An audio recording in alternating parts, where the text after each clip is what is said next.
Welcome back to New Rockstars. I'm Erik Voss, and it was Agatha all along, according to episode 7 of WandaVision. But despite the answers we got about Agnes actually being the witch Agatha Harkness, as always, we're left with even more questions, like what is all the crap in her dungeon? What's with the cicada? And what did she do with the twins? Like many basements covered in tarps, bugs, and bones, folks, we are in an active crime scene. We are Clarice Starling in Buffalo Bill's murder dungeon, and we're gonna just have to start shooting in the dark till we hit something and save the children so the lambs will stop screaming.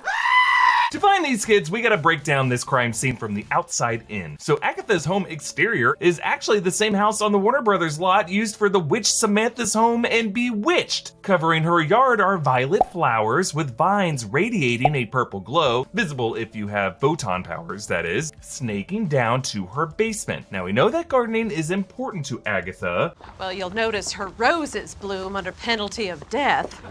I speculated in the breakdown that this could be the Wundagore Everbloom, a plant that grows in Agatha's yard in the comics, which upon consumption allows one to see a vision of what life could be, that is, if you sob in grief. And I believe Agatha here killed Sparky because he was digging it up, and maybe she's been using this plant to drug Wanda. Now the basement is decorated in a way that can only be described as satanic. Animal remains on display, demonic faces carved into the pillars, hexagonal engravings containing metallic runes, and of course, a horned animal head on the wall. A goat or a ram or a yak. A curved horned animal head like this is often associated with Baphomet, a famous symbol of the occult. Wanda also notices this glowing book, which most of us believe to be the Darkhold, Marvel's ancient evil spellbook originally drafted by Chthon, the demon who originally cursed Wanda with her sorcery in the comics. Now it is here that Agnes reveals herself as the witch Agatha Harkness, a devious meddler behind everything wrong in Westview, including all the technical glitches that we've seen so far, since she was sitting in the director's chair behind the camera. But not in this room are the boys, Billy nor Tommy. So where is Agatha hiding them? Well, remember, this dungeon exists outside the hex because the aspect ratio shifts to that of the outside world as Wanda enters it. And these boys were manifestations of the hex. They have no corporeal outside counterpart. Now Agatha is a witch, self-admitted warts and all. So did Agatha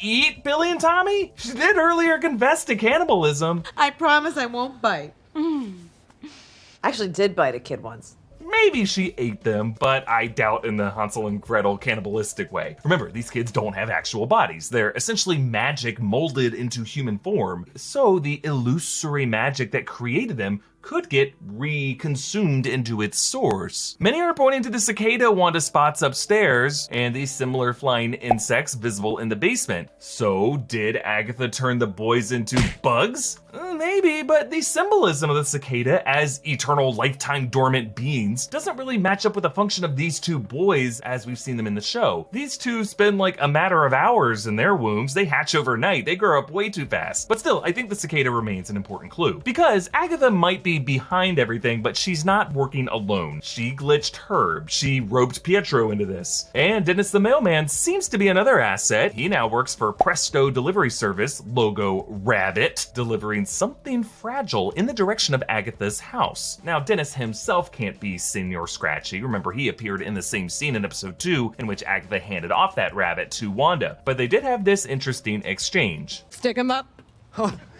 Don't shoot, I'm just a messenger. Pew, pew. Which now kind of looks like Agatha thinking to herself, I could use him. Now we have discussed how the name Senor Scratchy could be a nod to Old Scratch, a nickname for the devil, or to Nicholas Scratch, Agatha Harkness's son. And I believe it is the latter, that Evan Peters' Pietro is actually Agatha's son, Nicholas Scratch, transfigured from the rabbit, Senor Scratchy, to a form Wanda would see as her brother. And since Agatha can break the fourth wall and see us, she recast Pietro as Evan Peters from the Fox X-Men movies just to with the nerds watching the show. The way Deadpool, a fourth wall breaker, brought in Evan Peters in a cameo in Deadpool 2, even though that made zero sense with that movie's timeline. But before I continue, thanks to Bang Energy for sponsoring this video. Yeah. Every can of Bang Energy has 0 calories, 0 carbs, 0 sugars, and 0 artificial colors. Each 16-ounce can contains 300 milligrams of caffeine, CoQ10, and BCAAs. I'm sipping on Pina Colada, that nice tropical flavor that just takes you to your happy place, but gives you the energy to fight off any unwelcome tourist who's showing too much skin. Put your shirt on. I typically pop open a Bang when I need to pick me up in the morning or when I need to plow through a long video and want my mind to be alert. Check out Bang on Instagram. Get 10% off your order at bangenergy.com when you use the code NewRockstars10. There you can buy a variety pack of Bang Energy or grab a 12-pack of Citrus Twist, Bangster Berry, or the new Delish Strawberry Kiss. Use my code NewRockstars10 to receive 10% off your Bang Energy order. That's code NewRockstars10 for 10% off. Agatha did this while sitting right outside the window during Wanda and Vision's argument in episode 5, eavesdropping. Wanda, why are there no other children in Westview? Look, there are. Just stop it. Oh, no. So, Agatha probably suddenly populated Westview with kids in response to Vision calling this out. Where did she get these kids? Well, remember, Pietro told Wanda that those kids were asleep in their beds, probably. Where were you hiding all these kids up till now? What? I assume they were all just sleeping peacefully in their beds. And if you think about it, that does parallel the way cicadas rest dormantly forever and ever, and then suddenly hatch and swarm everywhere. And now the drone kitties are being led Pied Piper style back into town. And then we see Dennis carrying fragile cargo back to Agatha. Perhaps boxes containing the kids reverted to cicadas once more? Even if you don't buy that, it's clear that Agatha glitched the drones near the town's edge to make Vision question the reality so that he would escape this place, which would allow her to move in on Billy and Tommy, something Vision had previously blocked her from doing. Just maybe we better not. Because remember, Wanda's grief is a key component to Agatha's spell. That's what Pietro stated as his MO.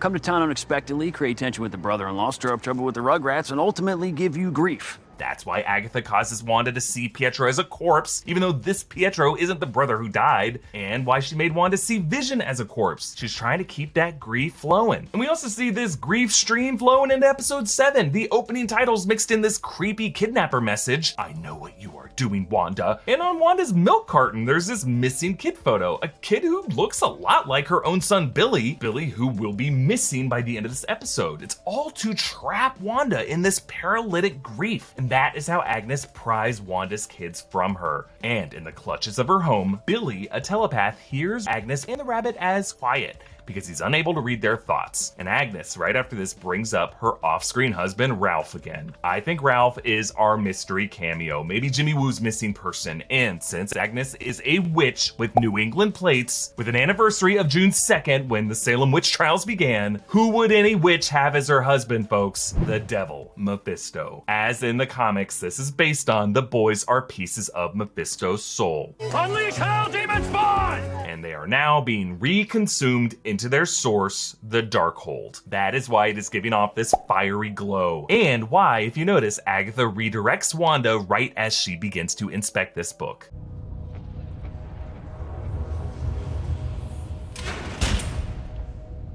Wanda. But the good news is, folks, based on Agatha's suddenly frazzled hair, it looks like the boys put up a fight before being converted back into Hellfire and sucked into a spell book. And we're probably not done with them either, because this episode reminded us that Wanda is a Nexus being, capable of splitting reality into a multiverse. And this series will probably end in a House of M style event in which Wanda flees into the multiverse with these two kids. But this witchcraft is gonna leave a scar on this reality. We know it will, because Mr. Dell in Spider-Man Far From Home, months after this, is obsessed with witchcraft. What do you think it is? You know, being a man of science, witches. Follow me at EA Voss, follow New Rockstars, subscribe to New Rockstars for all your WandaVision queries. Thanks for watching, bye.